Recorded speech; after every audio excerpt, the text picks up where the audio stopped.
Hare Krishna to everyone assembled here. I welcome you all to the weekly satsang. And today I have been bestowed this opportunity of hosting this session by Abhimanyu Pran Prabhuji. He has been very kind to me. I will speak a little bit about, give you a brief introduction about Prabhuji, though it won't do justice to the great personality that he is, but I will try my level best. Abhimanyu Prandas Prabhuji was born and brought up in Orissa. He did his BTech in electrical engineering and telecommunication, and he has worked for Patni, TCS, iGate, and many such big companies. He also worked for a brief period of time as a lecturer in an engineering degree college. And after a successful stint in the corporate sector, he decided to become a brahmachari with ISKCON because he was associated with ISKCON since 2007. So then finally he took the big step. He has been instrumental in spreading Krishna consciousness among the youth of the Vada town and several other places around. He also mentors school and college students to take the path of the Sanatan Dharma and also seek the supreme God, Krishna. His work cannot be encapsulated simply in words, because the devotion with which he works, the devotion with which he serves the devotees of Krishna and Krishna himself is beyond an ordinary person's capability. I will narrate a small anecdote to drive home this point. When I first went to GV with my husband Samir, who also attends satsang regularly with me here, we went to GEV for the first time, and we thought it was just a temple and a place where you could just stay and do some darshan and come back. We had no idea it is a replica of the Vrindavan. And so because we had never been to Vrindavan also before. So we went there, we checked in and we got our room. Then we said, okay, now it's lunchtime, let's go and have some prasadam. And we all know how divine the prasadam there is. It is different from what you eat in a regular restaurant. So we ate to our heart's content, and then we dozed off. We were supposed to attend the orientation at 3:34, I don't remember. And we woke up feeling so guilty. So I asked Samir, how are we going to face those people, when they ask us, that, why were you absent for the orientation? So he told me, frankly, says, we have come to Krishna's Dham. We can't lie. We'll tell them the truth. They will understand. They will know how great the prasadam here is. They will understand, don't worry. So this, with this heavy heart, we proceeded towards the Radha Damodar temple. We were feeling very guilty throughout. Then we took the darshan there and we were sitting. And that is when we saw somebody approaching us. And the first thing that struck me was this very handsome man who was tall and lean, and he had something very attractive about him, about his personality and his persona and the way he carried himself, And he has that smile on his face, which was very warm and welcoming. So he introduced himself. He told us, I am Abhimanyu Prandas, and are you Samir and Anuja? So I said, yes. And then he says, oh, you missed your orientation. So as we had decided, we just told him the truth. My husband, actually, I just push Samir when it comes to confessions, because I feel very embarrassed to do that. So I told him, Samir, you explain what happened. So he said, see, this is what happened. We ate the food and the food was so great. We just ate and then we were so happy and we felt so peaceful. We just dozed off, So he said, no problem. I will tell you what it is about and I will guide you through the rest of the program. And then we started asking him questions about Sanatan Dharma, about the different yuga, the four yuga cycles of the cycle of the four yugas, and so many questions, which I'm sure he has come across so many times, by so many people, by ignorant souls like us.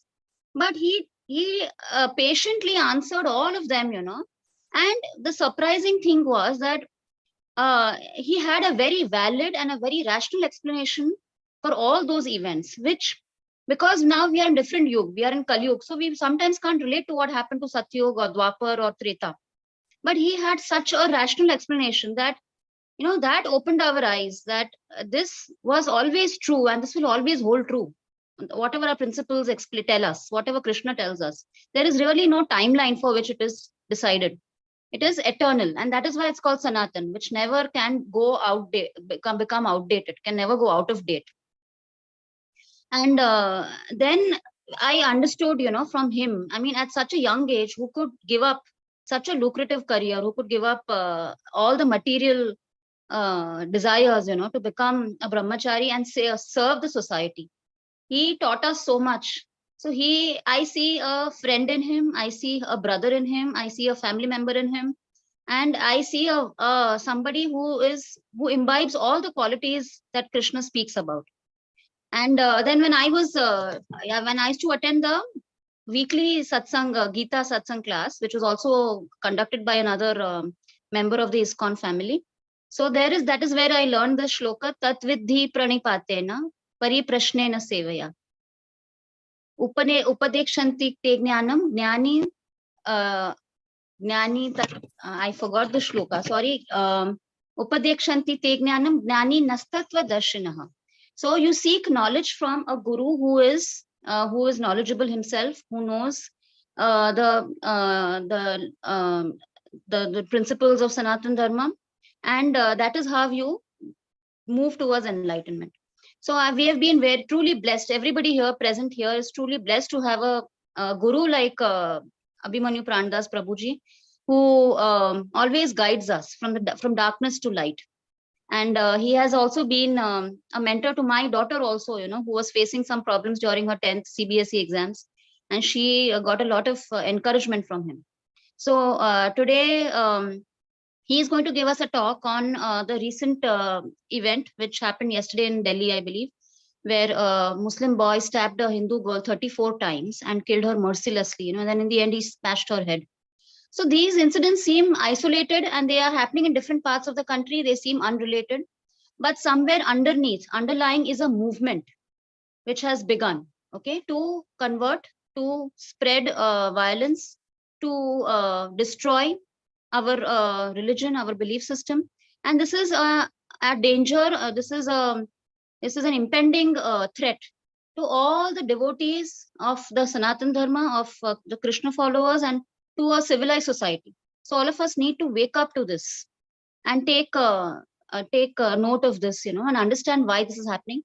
I believe that one reason for this is that people are not taking Sanatan Dharma as a spiritual anchor, that they should be from a very young age. We are not training our children into this. We are not putting we are not teaching them to meditate. We're not to do the japa, nam japa, and we don't take them to the temple and explain why we do what, even the reason behind the rituals, So they get carried away by the external environmental factors. It's very easy to brainwash them because they don't know the science behind the dharma.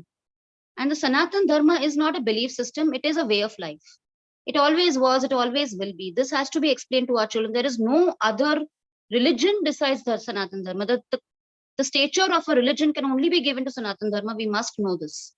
So I will now hand over this to Abhimanyu Pran Prabhuji, who will explain to us what the problem is and what the solution is. Thank you. Hare Krishna. Hare Krishna. Thank you, Anuja Mataji, for giving me a chance to speak on this topic. And by the time I'm explaining, others can also have their questions, or if any comment you want to express on this incident, or you can ready with that. I'll just take 10 minutes, then we will have a discussion on this topic. So basically, if you see, whenever such incident happened in the history or happening right now, whenever we are going against the principles of dharma, that gives an opportunity for this kind of incident to take place. So the main thing is that when you protect dharma, then dharma will protect you. So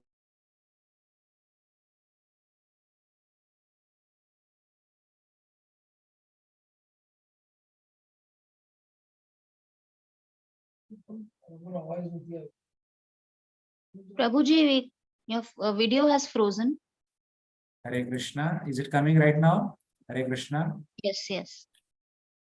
My point is that what happened when a boy and girl comes together under marriage, and they come together without any marriage.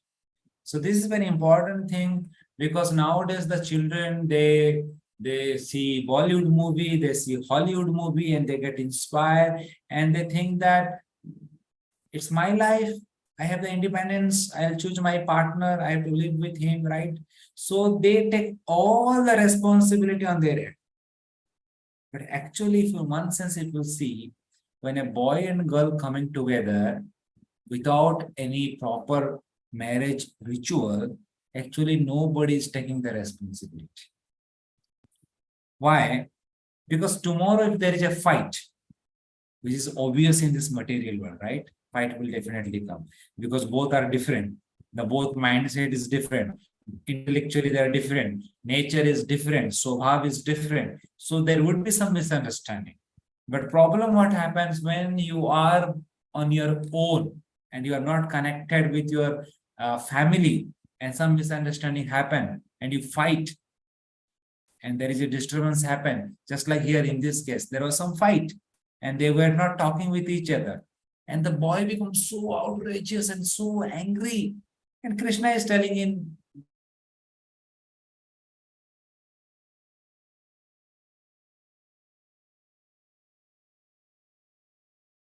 will gives rise to anger. And this anger is such a demonic thing. The anger will bewilder you and it will make your intelligence zero. You can't understand what is right, what is wrong. And in that state, you commit such a sinful activity and later you repent that, oh my God, how could I do this? All happen because of the unfulfilled lust. And that's how Krishna tells that Krishna is not against the lust. If you see in the Gita, again, Krishna tells in the further chapter, Kamosmin Bharatarsva, I am the same lust which is used for progeniting a child. I am the same lust which is used for generating a child. But I am not that lust which is used for sense gratification. So what happens when boy or girl coming together in a relationship without marriage, it is just for the sense gratification, right? And that is a sinful activity. And the boy is not ready to take any responsibility, and the girl is not taking any responsibility. Any kind of misunderstanding happen, there is a huge quarrel happen. And sometimes the boy kills the girl. But the same thing you can imagine in arranged marriage. Some misunderstanding will happen. And before any act, the boy will think 10 times. Why? Because a mother-in-law is there, father-in-law is there, mother, sister, brother-in-law. Oh my God, so the big family is there. And something will happen. So many questions will come on that person, right? And if also some misunderstanding will happen, there are n number of people are there to correct that. But in this scenario, if you two are alone and something happen, who will correct? Because you two are the victim. But if somebody will be there on top of you, then he can correct, right? But you have already in a different relationship and you are not following your parents, you are alone. And you can't tell to confront to your parents also what's happening because you are doing everything hidingly, not telling to the parents. So in this scenario, it's very tough and nobody is there to guide you. There is no safety things for your protection. So that's how always I tell that the first thing, the responsibility of the parent and the responsibility of the children. The responsibility of the parent is that to impact the samskara to the children. Samskara to the children. The Bhagavad Gita, the Bhagavatam, the Ramayana, the Mahabharata, all this in a story format you should tell to the children from the childhood. Kaumaram acharate pragyam, Prahlad Maharaj tells, from the 5-year-old, the children should be given all these values from the scripture. Then they will learn everything.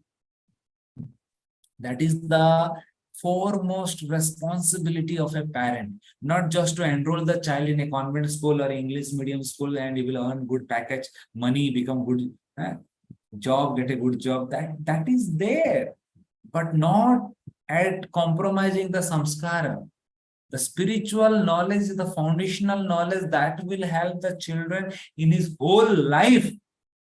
The education may be little can be compromised, that's okay. But the spiritual knowledge cannot be compromised. If it is there, then always he or she will be always in the right path. He or he will never take a wrong. So that's what the first point in Bhagavad, also in the 5th canto, Rishabh, that tells that Pitana Sasya Jananina Sasya. You can't become a father, you can't become a Janani, you can't become a mother if you are not able to deliver your children. What a huge responsibility, no? So the main, he's not telling that you can't become a father or mother if you not make your children doctor or engineer. He's telling you can't become a father and mother if you are not able to deliver your children from the birth and death life cycle. This is the foremost responsibility of each and every parent. When you are invoking a soul, the first responsibility is to deliver that soul from the birth and death life cycle. Getting? So that is how the first responsibility of the parent, they should impart this knowledge from the beginning of the child, from the 5th year of the child, when they are in the 5th year. And then the responsibility of the children are automatically they will become very grateful to the parents because they are learning all this from the childhood. So the children should also be very grateful to the parent because the parents have given so much to us. They have given this body, they have given this life, they have given the money for education, everything they have given. So just imagine 25, 20 years, the parent has given everything to us, and just for the relationship for 2-3 months, we are going against the parents. How ungrateful we are. Common sense, na? As a children, we should be grateful to the parents. They have given so much to us. So in that sense, there is a responsibility from the both hand. The first responsibility comes from the parent, and it begins when the children were 5-year-old. That is when they can grasp. When the potter makes the pot, in the beginning stage, it is the clay is very kacha rehta. Easily he can make the pot. But once the clay become sukh jata hai, how much pressure you will put, it will break, but it will not bend. So when the age becomes 15, 16, 17, 18, how much pressure you put, they will not listen to you. Because mitti pak chuka hai. They will listen when the mitti is kacha, when they are 6, 7, 8, 9, 10-year-old. That is the time the parents should give maximum time to the children. But they don't have a time. They give mobile in the hand. Mobile mein busy hai na. ठीक है, मैं मेरा काम करूँगा. And they learn all things from the mobile, kachada, everything that enters into their head. And they start imagining a world. This is the world. This is the way of living. We should do this. Just imagine. And that's how they got into the trap. So it's the responsibility of all the parents to take it very seriously. And our Sanatan Dharma, all this scripture, Gita, Bhagavad, Ramayana, all parents should know this. Then only you can impart, right? Agar humko khud pata nahi, how can you tell to the children? And the mother and father, they are watching Bollywood movie, and they want their children to understand Ramayana and Mahabharata. It's illogical. Never happen it will. So that means the parents are not doing their responsibility. They will get repercussion, and that will it goes to the children. So it's a very huge responsibility on the shoulder of all the parents to understand our religion, dharma, Sanatan Dharma, and try their level best to impart that dharma to the children. And the children should always be grateful to the parents. In this way, it will be very safe, and children will never do any mistakes. They will think 10 times before doing any such kind of activity. They will think about their parents. They think about their samskara. It will not allow only to do. That's how you have to protect dharma, and then automatically dharma will protect you. That is the main thing I want to tell regarding this incident.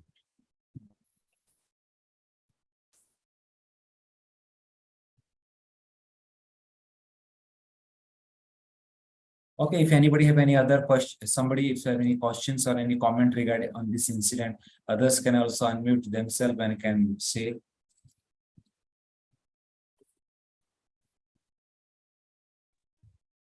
Hare Krishna, Prabhuji. Hare Krishna. Prabhuji, so I think lust is a very big factor, right, which is driving these cases. I mean, uh, people get attracted to the opposite gender, like based on their looks. Like she's so attractive, he's so handsome, and they forget, and they become so liberal that kya hai, matlab religion, if even if she's Christian or a Muslim or a different religion, it's fine. Like we are in love. So but the driving factor of this love may be lust, okay, or maybe it can be even true love. But so so my question is how to identify lust versus true love. Can we do it? Is there a way? So just see, when I'm telling about dharma, about marriage, so it's not that ऐसा नहीं होता कि in marriage there is no love. Now so many of you have married, right? And you know what is the love between husband and wife. I don't have that experience, but you all can tell practical thing. So if you see, as far as I know, whenever there is arranged marriage, it's not that the parent forces the boy and girl to marry that person. In arranged marriage, the boy and girl come together and they see each other and they start liking each other. And then the love starts, right? And if in some case, if the boy or girl, they don't like each other, then they don't get married. And the parents, they look for some other boy and girl, right?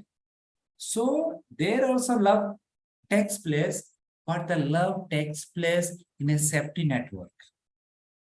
Because the boy and the girl is chosen by the parents, and then you start loving each other, and there is always a safety network. Are you getting the point? But when the same thing you want to do by your own self, just in this case, where the boy doesn't know the background of the girl or the girl doesn't know the background of the boy, and in maturity they get infatuation and they get attracted to each other out of lust, and that time they become blind to the background. What's Krishna telling in the Bhagavad Gita? That when you are attracted with the lust, then your intelligence stops working. When I'm telling intelligence stops working, means then how is eating and sleeping? That is not intelligence stop working, means the intelligence switches off to find out his background. Automatically, he dreams that he is coming from the heaven for me. That's how the lust makes it imaginary things. But that will not happen with the parents. Because you are involved. The parents are not involved in this lust. They are from the top view. They are seeing everything in a rational mind. They are applying their intelligence. And immediately they can find out the fault. Getting the point? Because you are involved in that affair, so you can't see that. You can't see that because you are involved. You are the victims. But when the parents, they look from the top, they are not the victims. They are seeing from the top. And easily they can identify, Baba, this is a wrong thing, he's a wrong person, he's not a good person. And immediately they will tell all the background. But the thing, till they say all these things, it is very late. Why? Because you have started by your own. And that is the point. You start disbelieving your own parents and you put faith on that relationship which has started 2-3 months. That is how it is irreligion. It is adharmic to start this relationship before marriage. So before marriage, this kind of a relationship, physical relation, just imagine the boy is killing a girl. Just imagine what kind of a relationship they might have. Otherwise, how can a boy kill the girl so brutally? To what extent they have attachment for each other? You are getting? So that's how our Shastra is always denying that we can't have this kind of a relationship before marriage. That's how nowadays the modern concept live-in relationship they are starting. Such a risky thing. In the Western world, they have applied this live-in relationship, and there are so many crimes are happening nowadays. And the same thing they are starting now in India. And slowly that crime rate will increase in India also. So the dharma teaches that, okay, you want to love each other, you like each other, take the responsibility. Married to each other. Marriage means what? you are taking responsibility. You are declaring to the world that I am taking responsibility of her. And she is telling that I am taking responsibility of him. So sense gratification is there in the marriage, but it comes with responsibility. And when both are coming, it balances each other. You're getting? But in the relationship before marriage, only sense gratification is there. There is no responsibility. You scratch my back, I'll scratch your back. As soon as the scratching business is going on, relationship continue. The moment you are stopped scratching my back, get lost. I'll take somebody else to scratch my back. Are you getting the point? There is no responsibility, and that is the time where the maximum crimes happens. When the scratching business stops. But in marriage, it's not like that. You scratch, okay, I'll scratch, but we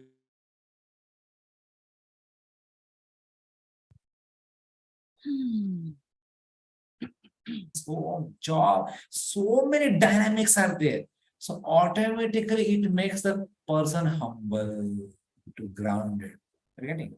That's how the marriage is so scientifically it is designed.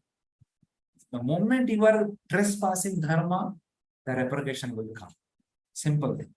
And that is what my main point is, that don't cross the boundaries of dharma.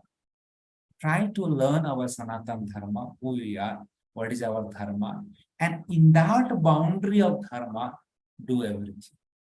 I'm not telling that don't do sense gratification or don't get an enjoyment or love each other. Do everything, but do in that boundary of dharma. Then dharma will protect you. You will be happy. Your family will be happy. Whole generation will be happy. So that is the main point we have to learn here. Understood, Prabhu. Hare Krishna. Hare Krishna. Hare Krishna. Can I say Yes, something? Manjari Mataji has a question. No, I don't have a question. I agree with what you said just now, but it's a very oversimplification, I think, on your part. It's what you said about living in your dharma and all. Yeah, that is correct. So if every person is living in their dharma, then there will not be a problem. So you assume that you become mature when you're living within the understanding of your dharma. So that part, if that is being followed, everything else will follow suit automatically. Yes. But in today's world, that is not the case. So more than arranged marriage or love marriage or living in, I think the maturity of the two people concerned is more important than true love as such. It's not like it is there in arranged marriage, and it is not. If your parents are involved, there is true love, and they'll find a person who will actually truly love you, or you will truly love them. I don't think that is the criteria for true love. True love, most people will not know what true love is to understand without a spiritual connection, like you said.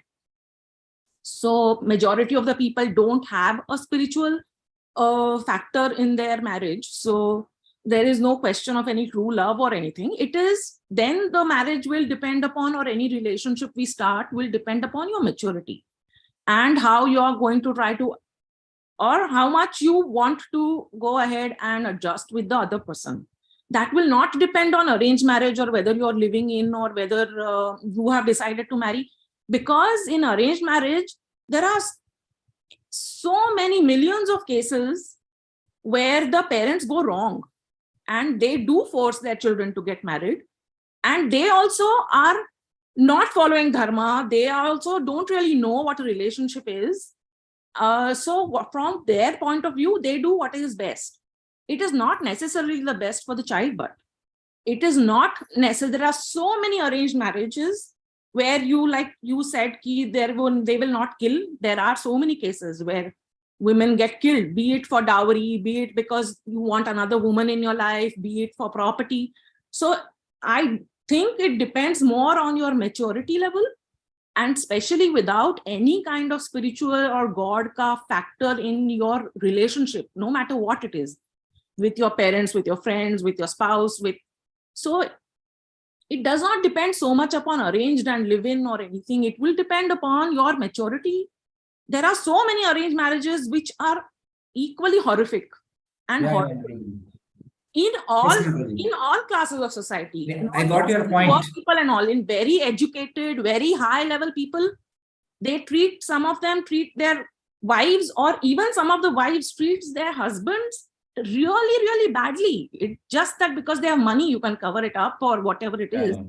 So it is not, I mean, you simplified it very much. It is not, so like what Vikas Prabhuji asked, how to differentiate between lust and true love. It is difficult to find true love or anything unless you have a real spiritual connection and unless you're actually growing together. I think when two people can grow together, then that would be the most loving relationship, I think. When you can grow together as a friend, as a brother, as a father, mother, spouse, it doesn't matter then. That name, what you give to the relationship will not matter so much. Yeah. And you So, have to have the maturity to regarding understand true love, so what Vikas arranged was marriages asking- are equally horrible, and certain love marriages, even in two different religions, if the people concerned have the right view of spirituality or religion, if they respect each other to let each other follow their own thing, they have sometimes a much better and growing relationship than two people of the same religion just because it's been arranged by the parents. So what Prabhuji said, the main factor, what you need to learn from what Prabhuji said is what he's stressing on is in the dharma ka this thing. So when you have a spiritual background, all your relationships will blossom because you automatically will get that maturity and you're doing it with a totally different intention. So, and then you can easily make out what is lust and what is not. So, correct. so that is the main main thing, thing. that's what I'm It's not telling. an If you are equation. Your practicing parents have found spirituality- somebody, so they're right for you. That is not the thing. So when somebody is practicing spirituality properly, then easily he or she can know that whether that person is loving me out of lust or love. Getting the point? Yeah. So Immediately he can identify that.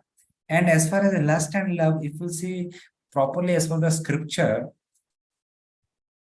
it's very tough, but as you are pointing out the thing, I just want to tell that thing.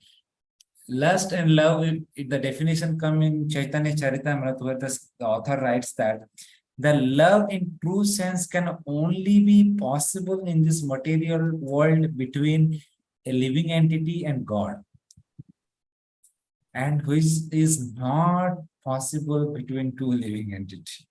Because, and then he says that in a fraction of that love we can see in a mother and a child. Because the mother, if you see from the beginning of the childhood, from the beginning days only, the mother serves the child, serve without any expectation. And this is called love. When there is expectation, that is not love. Love means selfless. So just like see, so that fraction you can see in mother's love towards child. But in true sense, the love is there between a living entity and God only. And what you see in this material world, the attraction between a boy and girl, that's the scripture says lust, kama. And then Krishna tells that actually that kama also me only. Kamosmin bharatarsava. But when I am that kama, when that kama is used for progeniting a child, that kama is me, Krishna is telling me, in a boundary of dharma. But when the same kama is used for sense gratification, I'm not that. Krishna is creating a precautionary rule. I'm not that. So that's how the sense gratification is allowed, but it is allowed in a dharmic boundary. When somebody does that in a dharmic boundary, that will protect him. And as far as the arranged marriage and love marriage, Mataji, just I want to tell that even sometimes the parent that forces the children to get married, actually it is wrong. Arranged marriage, what I understand means, the parents, they bring a proposal, the boy and girl, they come together, and then when they like each other, then only they should proceed. Yeah, ideally that should be the case. Yeah, this But is the in this is many means actually cases, it's not the case. if somebody is forcing means that is not good. You are helping means you are checking the background. Everything is okay. Both are coming together and both are liking each other, then they can marry. If both are liking, if they are both are not liking each other, then you choose another partner. Again, the parents look another partner. They'll both come each other. And when they like each other, they love each other, then they proceed and they get married. Even background, we can only check education, financial, Family. and if you check the culture and all that, what you're checking Culture, is the rituals which are character. being done. It does not tell you the maturity and the maturity and spiritual level of a person that you will know after so many years only of living together. I agree with that, but it is better than without checking It's it. a tiny bit safer, I would say, but not Especially necessarily. now. Some very people who are looking like extremely, oh my God, this family is like us only and all that. You can have a hell of a lot of problems. I've seen from so many friends' experiences, and very well-to-do, educated families. You feel they are like your same background. There are people who are desperate to send their children to the US and they get married. And I have had friends who've been locked up in their rooms and their passport taken away. So it's not like it's not unheard of cases. It can happen to anybody. So how much ever parents do their best to find out the background and everything. So like when we were young, my father used to always say, even if you want to find somebody of your own, you have to have a certain period of time that you know that person, and you don't have to know only that person. You have to go to their house. You have to observe how that person behaves with their parents and all, not how their parents behave with you. You have to see how they behave, not just for 5-10 minutes. When you go regularly to that person's house. So, I mean, you're not supposed to, even if you decide to have a relationship, don't have it without letting both the parents know. That is one safety. That is very important. Both the parents should be involved. Yeah. And both, so that is the be first safety factor that you know. So when both the parents have no means you are in a safety boundary. Yeah, so you tell me, if that boy cannot respect his own mother and father who he has lived with for 25 years, there is no way that he will respect you. Correct. I mean, so, that kind of a thing. So at least instead of talking about true love and all, no, these are the adjustments and the things that you have to look for, with which you can grow together as a person. See, misunderstanding will happen in any relationship. Yeah. But at least if both the parents are involved, anything will happen, always both will think about their parents, their relationship, their relatives. Something will happen, then so many persons are there on that top. So there is a kind of a social things that it's not that between you and me, it is between two family, which is not there in a relationship. Suppose a boy girl loves a girl and the girls in from different religion and they're running from the home and they are two living in a different world and they have cut off everything from the family. And suppose something happened tomorrow, misunderstanding. What will they do? The boy started beating the girl and the girl has already left the home. She can't go back to his home because she left everything. She is against the parents. You're getting that? The girl is stuck. So this is very horrible situation. But when it is in the boundary of the family dharma, always there is an option for a girl or a boy that anything will happen, at least I can go and stay with my parents. I can stay with my brothers because it is all sanctioned. It is all happened with the blessings of all the parents. So that is the main point, which is missing in all this kind of a so-called relationship. And when some situation happen, they are not in a position to express to any person because they have gone so late and they have committed so many things that they can't tell to their parents. Nobody is there for them. And that time, really, they got stuck and situation happened, this kind of situation happens. So that is my main point, that always you should do things under the blessings of the parents, under the care of your relatives, that will protect definitely at any kind of a situation in the life, this kind of, and it will definitely reduce. if you see, so many cases are there in the marriage life also there, but if you see unmarried life, kind of a love affair life, there are more horrible cases are there. And the proportion is more in that if you compare with the marriage life, because there is no accountability to some senior person are there. They are in their own world, and anything happens, nobody is there to check them, nobody there to correct them. And there are so many gruesome activity happens in that kind of relations.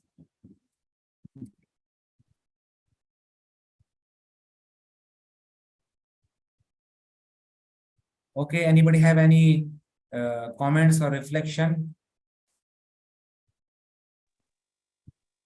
Prabhuji, I just want to say one thing from the debate that we just witnessed.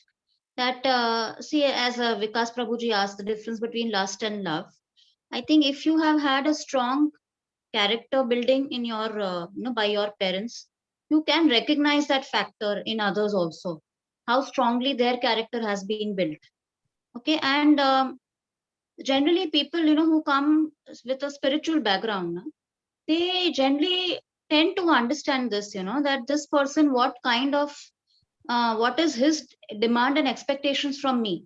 Is he going beyond the limits of ethical understanding also? If he's demanding that I leave my parents for his sake, that is a very unethical demand. That is a very unethical expectation.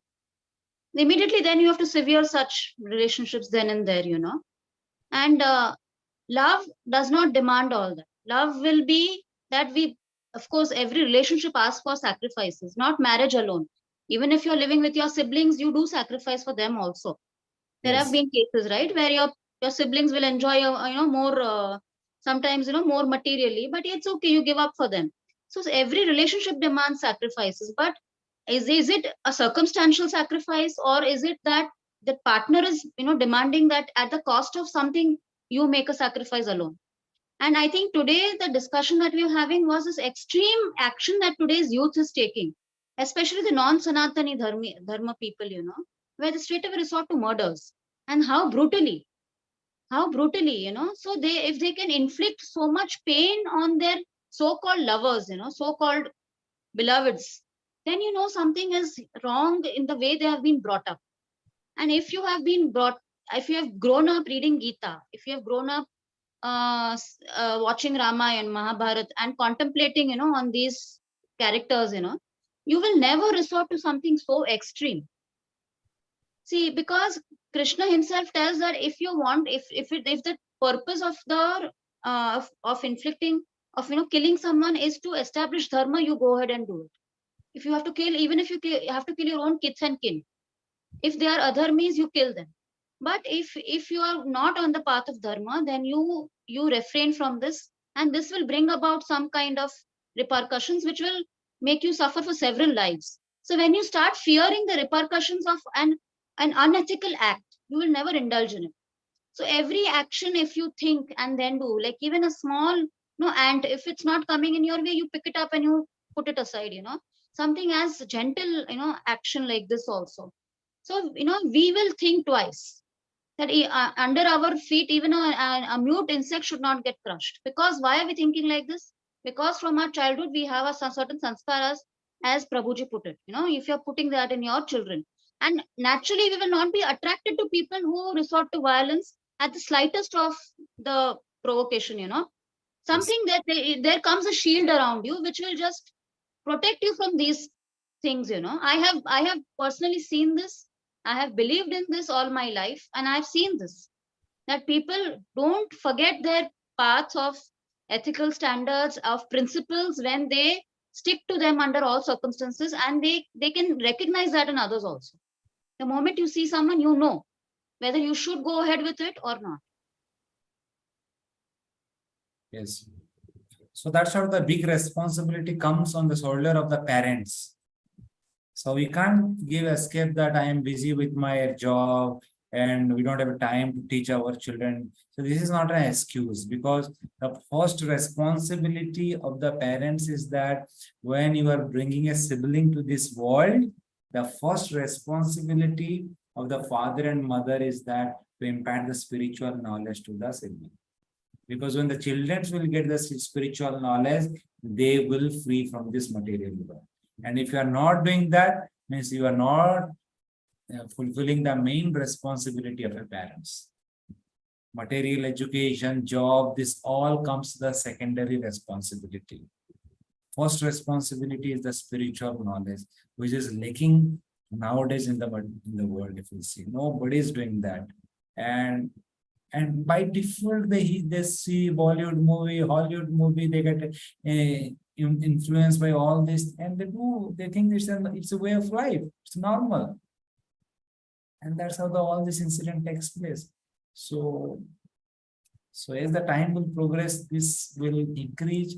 So it's a very big thing on the responsibility of the parents, that we have to take it very seriously and try our level best from the childhood. We have to give this knowledge to our children. Then only it will possible. Otherwise, when they will grow and become 13, 14, 15, 16 years, it will be too late. They can't understand. That's a Prahlad Maharaj tell, Kaumaram Acharate Prajna. From the 5-year-old, we have to give this knowledge. And this is the time they can grasp that. In their life, they can mold accordingly. Okay. So this is a long-term solution. So unfortunately, there is no shortcut to this, and the society is just becoming more and more disturbing because people's belief in God, and it's not considered cool nowadays. So unfortunately, it's really a very, very disturbing situation around you. So that's what we have to present the things very scientifically. For that, the parents should know everything very systematically. And if they don't know, then they can't present, and then the children will not accept it. Okay, na? So that is how we have to present the things very properly, scientifically, and then only the children will accept it and they will practice it. Otherwise, it's not possible. I think along with faith, you also have to instill pride in them. Pride to belong to such a great dharma. That also is lacking in today's youth. A lot of people are feeling ashamed to go to the temple, to follow rituals. They will, if they put a tika, they will immediately rub it off. We don't want to be seen with that tika. We don't want to be seen with these religious symbols. That is a trait which is associated with Hindus. You see Muslims, you see Christians, they will flaunt their dharma. They will flaunt being Christians and Muslims. That we Hindus will always, stay back. I'm secular. So this is the problem. We are not associating pride with our religion. Why are we not doing that? Why? Because we are not intellectually convinced what we are practicing. So that faith, that shraddha, that conviction is not there. So when a person is intellectually, emotionally, mentally is convinced of what he's practicing, then only he will become proud to put all the things. Somebody will ask, why you are putting this? Then he should have answered why he is putting. And he himself is confused why I am putting. So why will he put? Rather than getting a confrontation from somebody, let's omit it, getting the point. So this education is very important. So it's a science actually. We have to educate this spiritual science, we have to educate from the childhood. And we are properly educating, then the children know what they are practicing. They'll put tilak, they'll put everything, and somebody asks, they can explain them for an hour. That why I'm putting, what I'm doing. You can see an example. Proper education, that is the main thing now. The word proper, that is what is most important. Yeah. Otherwise, it becomes a very fine line between teaching discrimination and teaching pride in your own dharma somewhere along the line, especially when nobody has patience nowadays to actually have any depth to studying something. Yeah. I think, see, if you see the Jains also, their children, they will observe fast for 8 days.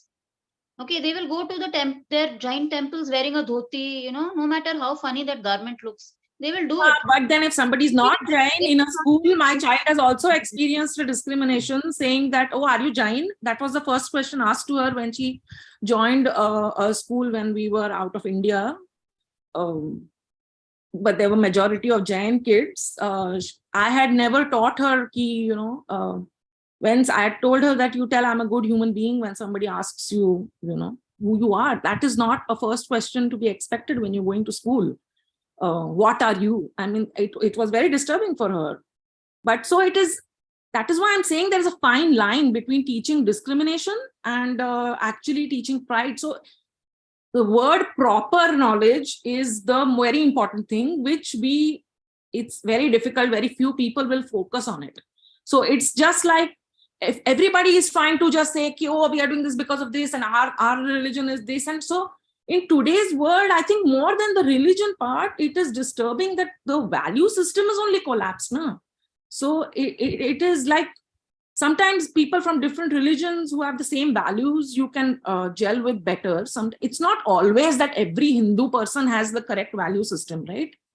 It's mainly because you are not knowing your dharma properly, so you don't know what you're doing. So it's not just that. So it's like being Hindu also, even Hindu people, or like in that also we have so many branches, right? Being a Sanatan Dharma also, we have so many fine these things, and everybody wants to do that. I'm one up on the other, and we are very this thing, and oh my God, you're eating potatoes. Like my daughter had a tough time even gelling with somebody who is from the same dharma, and like she was like shocked. She came home and started telling me, don't give me potato, don't give me this in the tiffin, and don't give me that. And I said, I can't. How many things can I just cut off like that? No.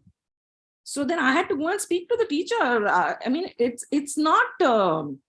So when you're teaching about your dharma also, you have to also teach respect for the other dharmas without getting carried away. So it's a very fine line. And in practical situations, in today's global situation, I'm saying, if you're going to be confined to a small place or crowd and not mixing with many diverse people and all, maybe it's a bit easier to follow because everybody around you are following the same thing. But when you're going out into the world, you have to take care of so many fine things, which you don't even imagine that you will be getting confronted. Like, it's not necessary because you are kind and compassionate, you are going to get the same response. You're not. Even from old people outside in different countries, we've had bad experiences because they just look down upon you for no reason or rhyme, because you are brown, because you're Indian. So there are so many forms of discrimination, which it's very difficult to explain to the child, It's okay if you are knowing the dharma and teaching the dharma and all, but sometimes in practical situations, it becomes very confusing what you have to tell. Yeah, please go ahead. Vishalji. Vishalji, go ahead. Hare Krishna, Prabhuji. Hare Krishna. Hare Krishna, Prabhuji. Hare Krishna. Prabhuji, I think the word dharma actually means one's occupational duty. The dharma of a flower is to give the scent. Dharma of Lord Sun is to give the shine. So the word dharma actually means occupational duty, and it was you only who had informed me once, or in the group, I suppose, in the session, that our occupational duty, our dharma, is to serve Krishna, because the basic characteristic of a human is serving. A mother is serving a child, a citizen is serving, we are paying the taxes, the government is serving the citizens. We are it's a service is our characteristic. It's a basic natural characteristic of a human being to serve, the father is working to serve the family, so and so, so the dharma everybody has, is to only and only serve Krishna. And once Prabhupada also said that a wife is supposed to be chaste, supposed to be obedient to her husband, and that is only and only possible, or that should be only case where the husband is serving the Lord. If the husband is 100% serving the Lord, he is a servant of Krishna, so his wife is supposed to be chaste and serve him. So in Kali Yuga, that is technically not possible. So for a Grihastha, it's a very difficult in a Krishna conscious, living with this very principle to become the, just to do whatever Prabhupada had informed in his books to all his disciples. So what I feel is that this particular case, like from where we started the incident, what happened in Delhi, is also it's also chosen, like it's a kind of biased thing. It's a sad happening, yes. It's a sad mishap, yes. I am sorry for what happened, but it's actually chosen. It's a how to say, it's a everything every day. India is a very big country, and every day a lot of things are happening. And if we talk or read these things, it is actually will only make us depressed, because along with our personal life, we cannot just be looking at the incident happening around, whatever is shown to us by media. So uh, Prabhuji, my question is for today is like, is it correct that the more we satisfy our senses, the indriya, the more it becomes unsatisfied? Yes, Krishna tells that the senses are like the fire and the sense object is like the ghee. Krishna is giving an analogy. Just like if you think that I'll put little ghee in the fire and the fire will be satisfied, the fire will be stopped. Will it work like that? Never, right? The more you will put ghee in the fire will blame the flames, the flame will increase. Similarly, the more the sense object are fed to the senses, the sense gratification, the senses will demand more. But why do I start feeling the guilt immediately once I for temporary satisfying, after temporarily satisfying my senses? For example, I'm liking rasgullas. Okay, my maximum eating capacity of rasgulla is that I can eat 3 pieces. Chalo, maar ke 4 pieces. So after that, that why does the guilt starts immediately? Here, already I am lethargic, and eating so much sweet will, of course, will affect my body. Be it can be example of any sensory satisfying karma we are doing, but just for example of taking rasgullas. So why that guilt comes, Prabhuji? See, you have already eaten 3 and the body is telling that enough is Vishal, I can't handle 4. Please stop now. And your tongue is telling, come on Vishal, I want one more taste. And somehow they're putting one more, the 4th one. And the belly is telling, Vishal, it's till the neck now. You will put the 5th one, then I'll vomit it out. Come on, kuch to rehm kar do pet ke upar. But the tongue is telling, Arey, maza aa raha hai, put one more. Getting the point? So when you put the 5th one, then it's a torturous to your body. It is no more enjoyment. It's a torture to your body. So the main thing is that the principle is that the body has limitation. The body cannot enjoy material sense gratification unlimitedly. It is a limitation. And when you are crossing that limitation, you have to suffer.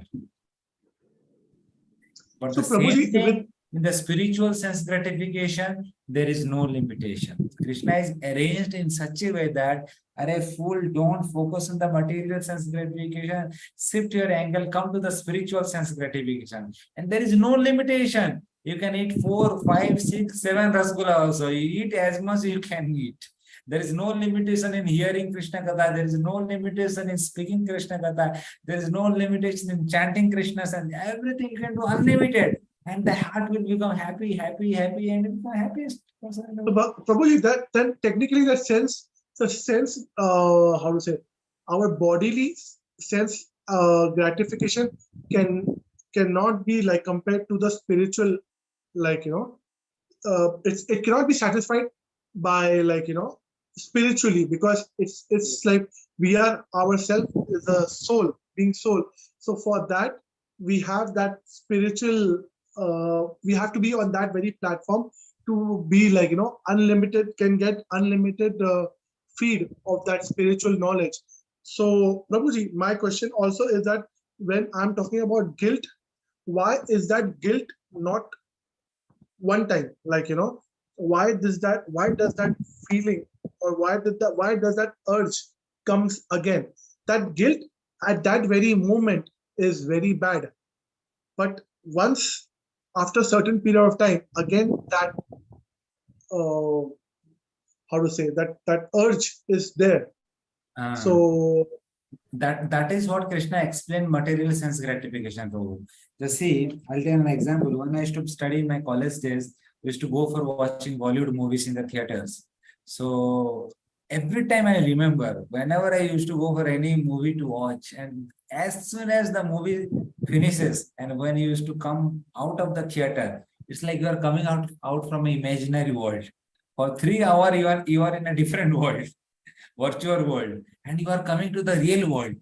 And I used to feel guilt. My God, I wasted my 3 hours, and this is the real world. And for 3 hours, I was in some different world, and 3 hours I just wasted for nothing. I didn't get anything.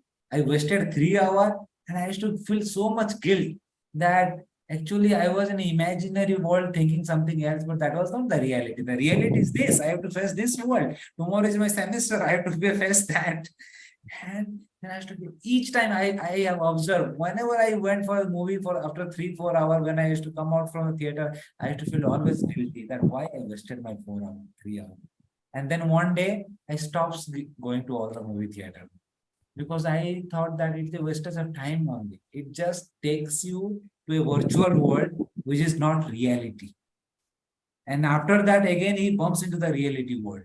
So then I feel it's a wastage of time only. Why to go to the virtual world only? Be but in the Prabhuji, real that world doesn't and do the work to face the challenge. but Prabhuji, it's not that doesn't mean that, like, you have, after that very guilt feeling, you have never watched the movie again. I stopped. Like, One time come, then I stopped. In the fourth year, exactly I stopped that fully. one time, that one time is like, it takes long. It for few people it takes a long time. Like, that one time feeling बहुत लोगों को बहुत मतलब बुढ़ापे में आता है, या like, एक certain age के बाद आता है. So like, उसका solution, what's the solution for that? कि वो that realization comes earlier. It is depend upon how much sincerely you are, with what sincere practicing serious you are, how much serious you are for your goal, spiritual goal, and with what seriousness you are practicing, how much sincere you are in the practice. It all depend on that, Prabhu. And that's how Krishna also helps you. It's not that only we are doing, actually God helps us to take the right decision. So, So if so you are that means we need sincere, a mercy. yeah, Only yeah, mercy of the Lord yeah, is. definitely. Because I was feeling like that, my friends were not feeling like that. Like, क्या सोच रहा है, क्या कर रहा है? ठीक है ना? They used to tell me that. They're okay. What happened with you? So they were not thinking like that, but I used to think like that. So because it was a mercy of Krishna only, I was thinking like that, and because I was sincere, serious, so Krishna ultimately helped me. In one point, I thought that okay, better we stop all these things, nonsense things. There is no result, no any fruitful result I'm getting from all these things. So then I stopped all these things. Then I never repented that I have to watch a movie or I have to go in theater for that. Stop. Since 2007, I never went to any movie theater. Like that. So But probably, and also, yeah, please, sorry. one question, just a follow up. But that urge will keep coming back, and it is very strong, and it will try to make you With awake every time. with me was like, one time, like, completely, like, quit the non-veg, So it that urge was coming because once it's all about mental freedom, like, once I have a mental freedom that I am able to eat when and wherever I want to eat. So, like, and after having that, and after having health issues, that guilt, and, like, that it's a strong feeling that okay, bas ho gaya. Like, now I'm Correct. not gonna have it. So Correct. that one feeling, if it could have come earlier, what I mean to say, if it could have come earlier, तो शायद like फायदा हो जाता था. But Correct. ठीक है, touch wood, it was, but it Correct. is Lord's mercy That's a very, very important point I learned today. It's a Lord mercy that to make you have the guilt realization as soon as possible. Like, Yeah. people are committing. That's how the senses. That's how senses, like, makes a bring us into the trap. It's a very bad trap. That is the difference between a sincere person and a non-sincere person. If you're feeling guilty after doing something bad, it is actually mercy of Lord, and you are aligning yourself to the right path. But Prabhuji, If not that only guilt is bad. not there, then It's not only about bad. It's about sense gratification. Like, khana eating food is not wrong. That is needed. But, like, overeating is wrong. So that guilt when come after overeating, that's what my point is. कि यार बस हो गया कितना खाएगा, like, ठीक है. So not about Prabhuji, overeating. on daily basis, how to control this urge? And what do you do? I mean, you said 2007, say I haven't seen a movie, but the urge will keep coming, right? It is very powerful. So on daily basis, how do we fight this? See, Like two things chanting are is. there. Hmm. Great question. The mind will always give a desire in back of the mind that, okay, do this, I like this, because mind is a part of this material world, and it has all impressions of the last life, previous life, so many lifetime we have did sense gratification. So mind is like a database. It contains all the impressions. But the more you are away from the sense gratification, more is the time period, more is the gap of the timeline, mind become very weak.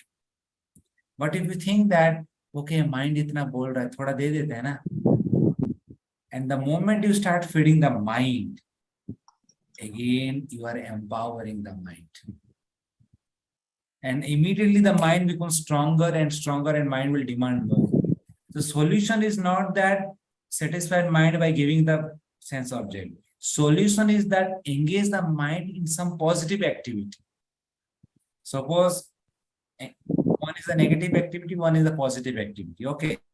So the more you will engage the mind with the positive Krishna conscious activity, like reading Bhagavad Gita, or like chanting Hare Krishna, or by seeing the darshan of the deities, or by eating prasad, when you are engaging your mind in positive Krishna conscious activity, then automatically the mind will forget all the negative activity, non-Krishna conscious activity, eating in the restaurant, or seeing some bad movie, or hearing some bad music.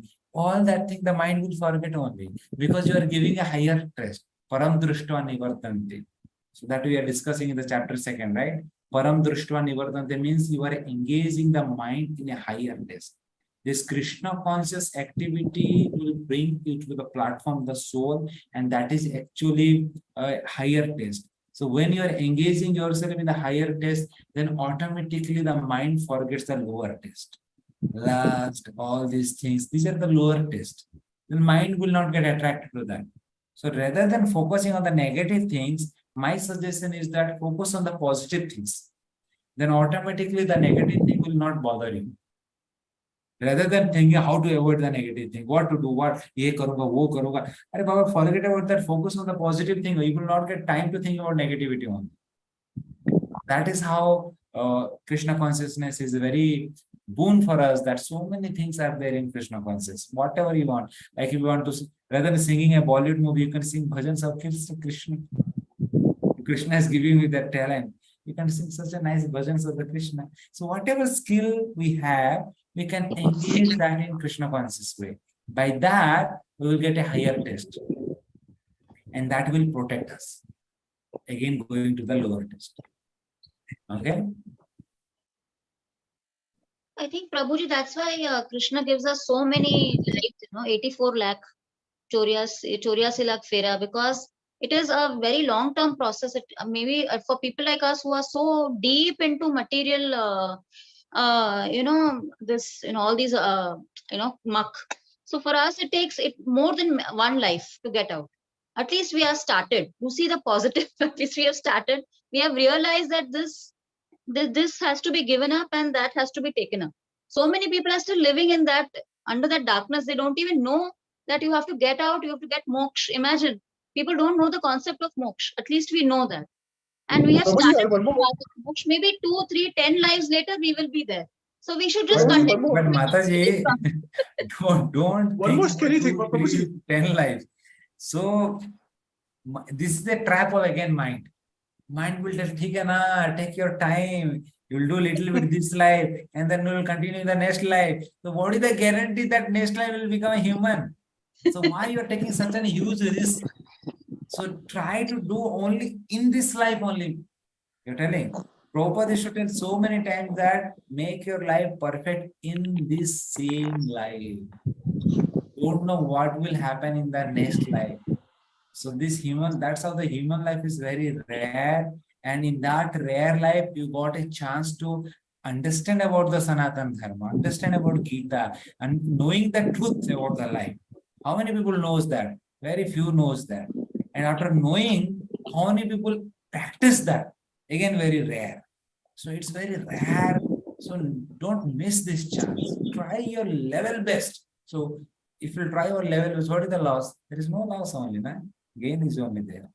So don't think about 2, second, third, fourth life. Focus on this life only. Make this life is the last life. And the next life with Krishna only, directly in the Golok Vrindavan. Okay, don't delay that. There's so excitement, so many things are there with Krishna. So why to make delay and take a risk of we don't know what will happen in the next life.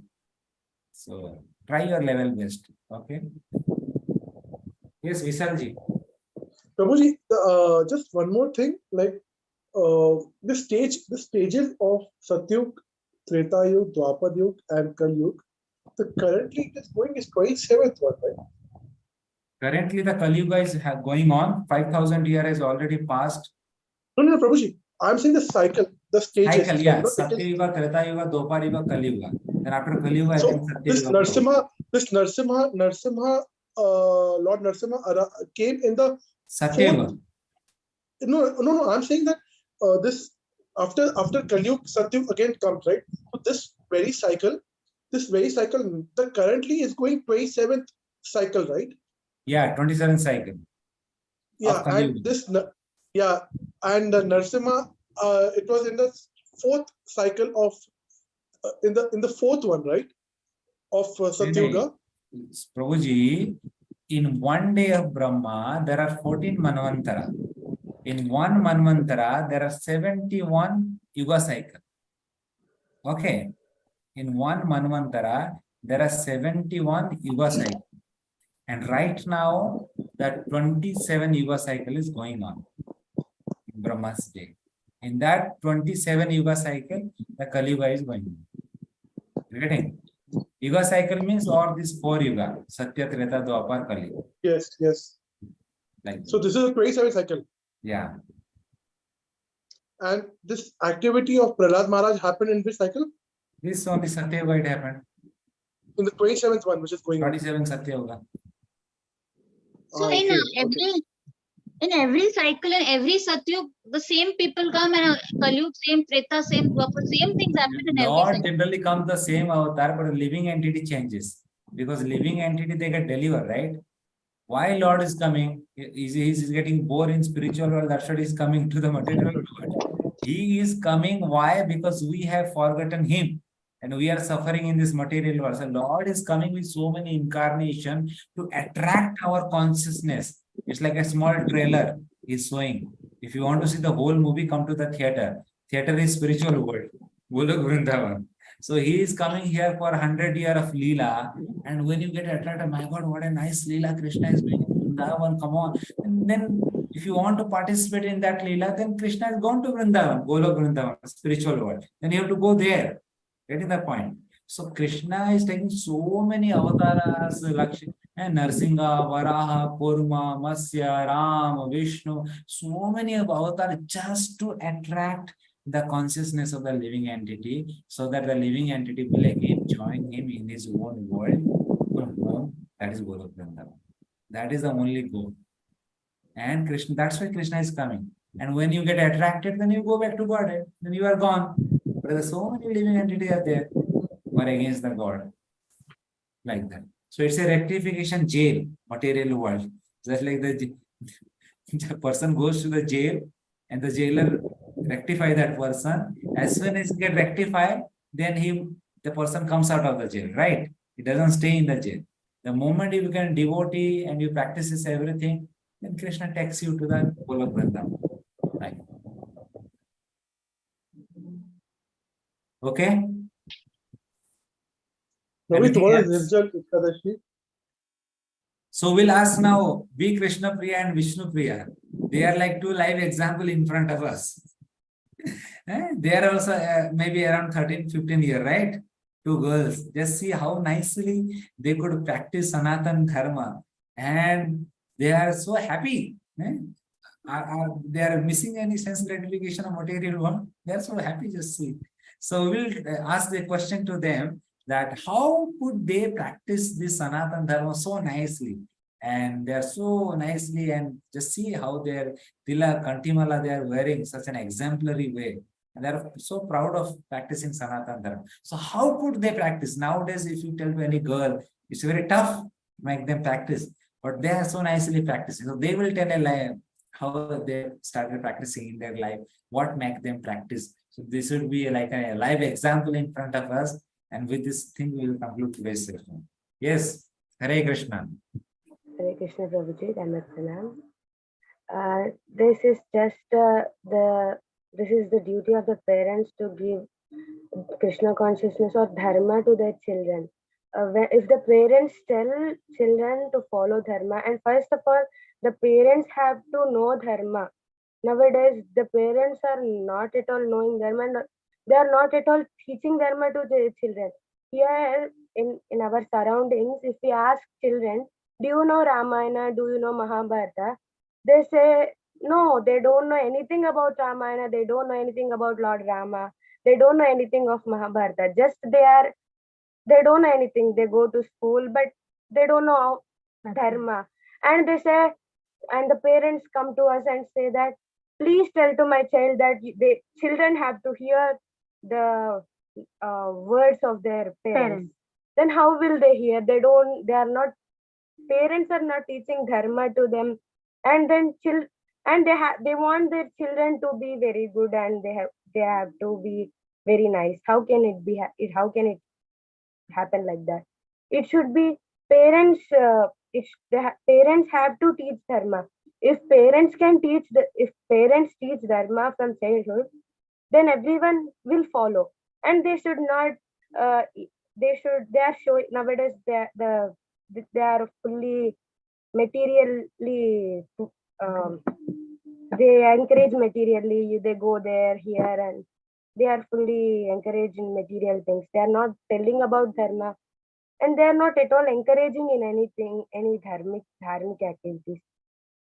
And for us, why we are in Krishna consciousness is only my father and mother, and by the mercy of Krishna and Guru. We are really, really fortunate to have father like this and mother.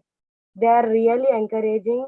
They really encourage us in doing dharma and following Krishna consciousness. Sometimes, if we say that we want to follow Nirjala Ekadashi, but sometimes my mother says, no, your health will affect.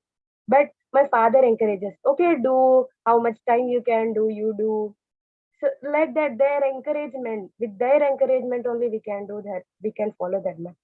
Later on, by encouragement, so we are interested that before we used to sleep by 7:38.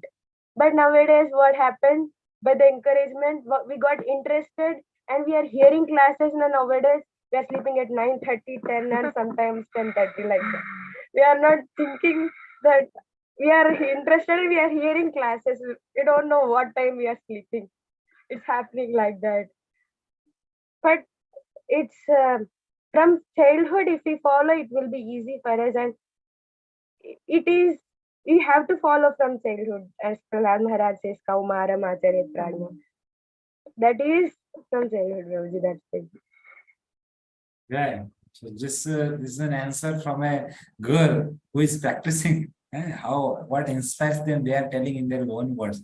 I'm not telling. So the first thing they are telling that how the parents are practicing. That is the first thing a child get inspired from the parents, not the how the parent is telling all things, but how they are practicing. That is the first impression that goes to a child, and how the facility the parents does everything. So that's how the Shastra also explains, as I am repeatedly telling the Bhagavatam, Pitana Sasya Jananina Sasya. The Rishabdev is telling that the first responsibility of the parent is that you should practice dharma, then automatically it will go to the children. So that is the first in our circle of influence. At least we should imbibe all this quality, try to learn, so that whoever is dependent on us, at least they will get inspiration by seeing our character. And then when you are practicing, and then when you speak, it has a value. People will respect that. It's not that you are not practicing and you are telling big things. Then it will not change the heart of the children. This is the main message to all the parents. Rather than blaming the children, first you get educated by your own dharma, Sanatan dharma. You know the sanskara properly, and then try to impart that to the children. If you will not do that, then automatically by default, the children will get carried away and they will engage in all sinful activity, because that is the law of this material world. So the dharma will protect you, but to bring to the children to the right dharma, the parents should know that. That is the first responsibility of the parents. And then the second responsibility comes of material taking care. First, the spirituality is the foundation. On that, the material thing is based. Not that material is foundation, then spiritual. Jo bhi hota thoda kar do na. No, not like that. Spirituality is the foundation. Material education thoda kam hoga, chalega. But at least he or she, wherever he will go, he will have a mature, like Manjari Mataji was telling, he will have a mature understanding to deal the life. When it will possible, when he or she has a mature spiritual education, foundational building, then only he can tackle with the challenges of the life. And that is the most important thing. And that is what is missing in today's life. So with this, I would like to end today's discussion. Somebody has written, Hare Krishna Prabhuji, today is my birthday, Krishna Priya. Oh my God, please pray that I have to serve Hari Guru Vaishnavas to hear the classes lifelong, Prabhuji. So who is Krishna Priya? And who is Krishna Priya? Acha, Krishna Priya, you are Krishna Priya. So today is Krishna Priya's birthday. So let us all wish Krishna Priya happy birthday, Krishna Priya, happy Krishna conscious birthday, Krishna Priya. So may you prosper in Krishna conscious, your Krishna conscious journey. In this too young, you have taken this Krishna conscious very seriously. So I will pray to Radha Vrindavan Bihari, Radha Madan Mohan, Giriraj Maharaj, that they shower their choicest blessings upon you two sisters, and you to progress in this Krishna conscious life, and you go so close to Krishna, and you perfect your life, and whatever you are learning, you can preach that in your circle of influence, in your friend circle. You can share this knowledge. That is the greatest gift you can share with the world. Hare Krishna. Thank you so much, Prabhuji. Okay. Prabhuji, tomorrow is the holy festival of Nirjala Ekadashi, right? So do you have any points? I mean, we'll try to keep it as, but Nirjala what to do? Ekadashi is like, we know, every month there is a 2 Ekadashi. So in 12 months, there are 24 Ekadashi comes, and every Ekadashi is a theme. So one day Bhima, as you know, Bhima is a Briko Udara means he has a strong fire of digestion. So whatever they used to bring the food, they used to divide 50%. 50% Bhima alone is to eat, and rest 50% the poor brother is to divide. And like that they used to eat. So Bhima is because he was a very huge body and used to work was very tough. So for Bhima, the fasting is very tough. Fasting, Ekadasi, all these things. So Bhima tells to Krishna that, tell me one way that what should I do? I can't practice, I can't follow this Ekadasi, 24 Ekadasi. Tell me one fasting, one day I will do, and then that should that should give me the result of practicing all this Ekadasi. So then Krishna said, okay, there is a way, and the way is that the Nirjala Ekadasi comes in the month of this May, June. So you practice Nirjala Ekadasi, but you have to practice without drinking any drop of water. You have to complete fast from the water also. That's how the name become Nirjala Ekadasi. And other name of this Ekadasi also called Pandav Ekadasi, because Bhima used to practice this. And that's how this Ekadasi, Bhima used to fast only one Ekadasi, and practicing this one Ekadasi, he used to get the result of all 24 Ekadasi. So that is how the Nirjala Ekadasi comes into play. So people, devotees, they try their level best to practice Nirjala Ekadasi. So without drinking a drop of water, the first whole day, 24 hour, and the next day they break the fast. And the main thing is that in Ekadasi means we should do Upavasa. Upavasa means Upa means near, Vasa means staying. So we should be go near to God. That is what Upavasa. So, but when you stop eating, drinking, then you are stopping your input, right? Then automatically your basic bodily necessity goes down. Okay, you just become at 1.1 place only you see. So there is a high chance that you do sadhana, bhajan, kirtan, remembering God. That is the main goal of Upavasa Ekadasi. So that is how we fast, so that we do more bhajan kirtan, not that you do fasting and you do thinking 24 about the food or water. Then better you drink water and do bhajan kirtan, because that is the goal, is to do bhajan kirtan more. So if your body supports, then better to do Nirjala Ekadasi, and some body they have that doesn't support really. Some pitta body or some acidity, then it doesn't support. Then better drink water and do more bhajan kirtan. And if that also doesn't support, then take fruits and do bhajan kirtan. That also doesn't support, then take Ekadasi Prasad, Sabudana, Vagar, then do bhajan kirtan. That is the last. Fill your belly with Sabudana, Vagar, everything, and do bhajan kirtan. But not Anna. Anna should not be taken, because that is sinful. At least that we can practice.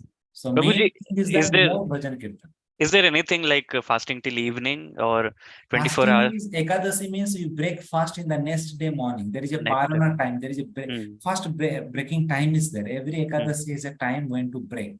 So if tomorrow is the Ekadasi, then day after tomorrow morning there would be a timing. From this time to this time you have to break the fast. Means you have to eat anna in this time only. Got it. That is how the fast breaks. Okay. Okay. Yeah. So tomorrow is Nirjala Ekadasi. You all can try to chant more rounds, read Gita Bhagavad. Ekadasi is Bhakti Janani, Bhakti Devi. She is the in charge of Bhakti. So when you are doing Ekadasi fast, means directly you are pleasing Lord Krishna. So you all try as per your capacity, whatever you can do. The main goal is to please Krishna by more bhajan and kirtan. So that you all can do. Okay. Hare Krishna. Hare Krishna. So, Anuja Mataji, Yes, Prabhuji. shall we end today's discussion? Yes, Prabhuji. Any Thank you very concluding much. words for from your side? Yes, thank you very much for the very enlightening talk, and even the debate that we had was very interesting. But as I said, you always have all the answers. You explain all situations very rationally, and that is the sar of Gita. You've completely imbibed. Thank you very much, Prabhuji. You've thrown light on so many matters. And it was a delight meeting Krishna Priya and Vishnu Priya, who have inspired people like us that there is no age to do bhakti. You can should start at the earliest. Whenever der aaye durust hai, that is what I've learned. So Yes. thank you very much for this. It was very enjoyable. I hope everybody else also benefited as much. Thank you. Hare Krishna. Thank you. Vanchakalpatarubhyascha kripasindhubhyev cha patitanam pavanebhyo Vaishnavebhyo namo namo. Jai Srila Prabhupada ki jai. Hare Krishna. Hare Krishna.